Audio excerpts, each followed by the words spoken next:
So guys, ঘুম থেকে উঠে একটাই টেনশান, আজকে কি রান্না হবে, কি খাওয়া দাওয়া হবে আজকে। মানে কে কী খেতে ভালোবাসে, মাথার মধ্যে সবসময় এটাই ঘোরে যে কী রান্না করব। প্রত্যেকটা মেয়ে ছেলেদের বাড়িতে একটাই চিন্তা যে কী রান্না হবে। তো যাই হোক, আজকে দিনটা মামামের স্কুল ছুটি ছিল, বেশ একটা সময় পাওয়া গেছে। আজকে মহরমের দিনকে স্কুলটা বন্ধ ছিল, তো ভাবলাম যে যাই হোক কিছু তো করতেই হবে। তো অপেক্ষা করছিলাম যে পাড়াতে হয়তো মাছ আসবে। তো ভাবতে মাছ আর আসা হলো না। তো আগের দিনে বাজার থেকে কিছু সবজি এনে রাখা ছিল ঘরেতে, বেশ কিছু টাটকা সবজি ছিল। তো ঝিঙে, পেঁপে, মোটামুটি উচ্ছে টুচ্ছে অনেক কিছুই সবজি ছিল। তো ভাবলাম এই সবজি দিয়ে যাই হোক কিছু একটা তো তরকারি বানাতেই হবে, যেটা সবারই পছন্দ।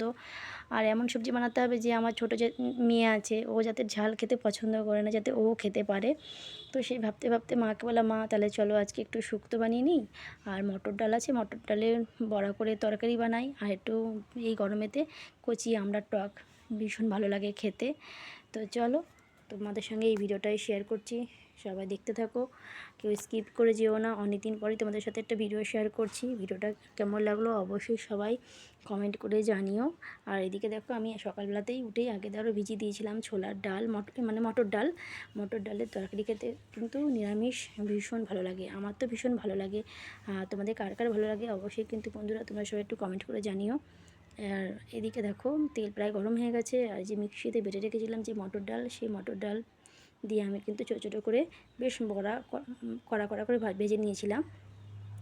আর এইদিকে শুক্তোর জন্যে মা সব সবজি কেটে দিয়েছিল, আর আমি সব শুক্তোর জন্য সবজি কাটা ভেজে তুলে রেখে দিয়েছিলাম।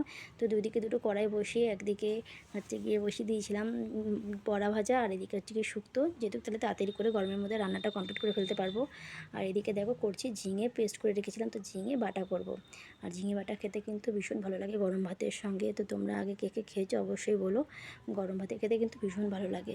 আমি আগে জানতাম না, কিন্তু একদিন খাওয়ার পর আমার ভীষণ ভালো লেগেছে। আর মিক্সিতে বাটা করেছি, আমি কিন্তু একটু জল দিইনি, মানে এতটাই পেস্ট হয়েছে, এটাকে নেড়ে শুকাতে কিন্তু আমার ভীষণ সময় লেগেছে। যে যাই হোক নেড়ে চেড়ে কিন্তু খুব সুন্দরভাবে দেখো আমি টাইট করে শুকিয়ে নিয়েছিলাম। আর এইদিকে দেখো যে আমি মটর ডালের বড়া ভেজে রেখেছিলাম, সেই বড়া দিয়ে এবার আমি তরকারিটা করে ফেলবো। এদিকে প্রায় কড়াইতে তেল গরম হয়ে গেছে, এদিকে আলুটাকে দেখো ভালো বেশ লাল করে ভেজে নিয়েছিলাম। আর এদিকে দেখো তরকারিটাও আমার মোটামুটি কমপ্লিট। কেমন লাগলো বলো অবশ্যই আমার ভিডিওটা। আর এদিকে দেখো কচি আমড়ার টক। তো চলো যাই হোক খেয়ে নেওয়া যাক। তো বন্ধুরা তোমাদের বাড়িতে যে কার কী মেনু রান্না হয়েছে অবশ্যই কিন্তু কমেন্ট করে জানিও। আমি দেখো কাঁচা লঙ্কা, গরম ভাত, আর তার সঙ্গে দেখো ঝিঙে বাটা। ওহ দারুণ, আজকে দুপুরের খাবারটা কিন্তু বেশ জমে গেছে। তো কেমন লাগলো অবশ্যই কিন্তু সবাই কমেন্ট করো। টাটা বাই বন্ধুরা, সবাই